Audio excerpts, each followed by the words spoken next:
This is Audible. Prologue. To question. 6 years ago. Jasnah Kholin pretended to enjoy the party, giving no indication that she intended to have one of the guests killed. She wandered through the crowded feast hall, listening as wine greased tongues and dimmed minds. Her uncle Dalinar was in the full swing of it, rising from the high table to shout for the Parshendi to bring out their drummers. Jasnah's brother, Elhokar, hurried to shush their uncle, though the Alethi politely ignored Dalinar's outburst.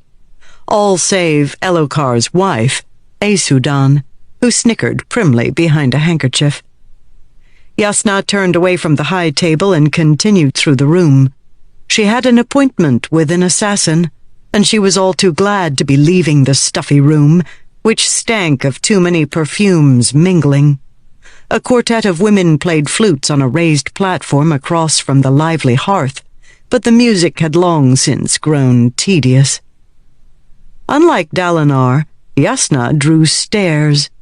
Like flies to rotten meat, those eyes were, constantly following her, whispers like buzzing wings.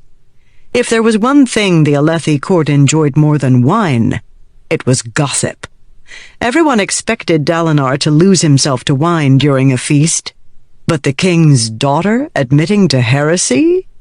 That was unprecedented. Jasnah had spoken of her feelings for precisely that reason. She passed the Parshendi delegation, which clustered near the high table, talking in their rhythmic language. Though this celebration honored them and the treaty they'd signed with Jasnah's father, they didn't look festive or even happy. They looked nervous. Of course, they weren't human, and the way they reacted was sometimes odd. Jasnah wanted to speak with them, but her appointment would not wait. She'd intentionally scheduled the meeting for the middle of the feast, as so many would be distracted and drunken. Jasnah headed toward the doors, but then stopped in place. Her shadow was pointing in the wrong direction.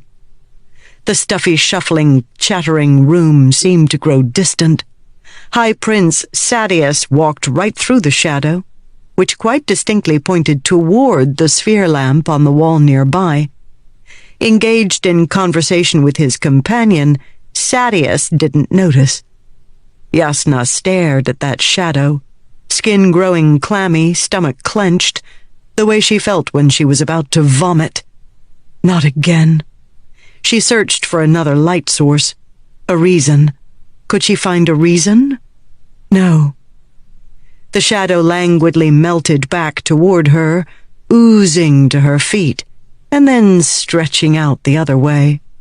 Her tension eased, but had anyone else seen? Blessedly, as she searched the room, she didn't find any aghast stares. People's attention had been drawn by the Parshendi drummers, who were clattering through the doorway to set up.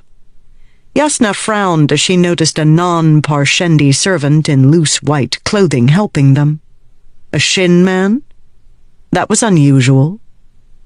Jasnah composed herself. What did these episodes of hers mean? Superstitious folktales she'd read said that misbehaving shadows meant you were cursed. She usually dismissed such things as nonsense, but some superstitions were rooted in fact. Her other experiences proved that. She would need to investigate further.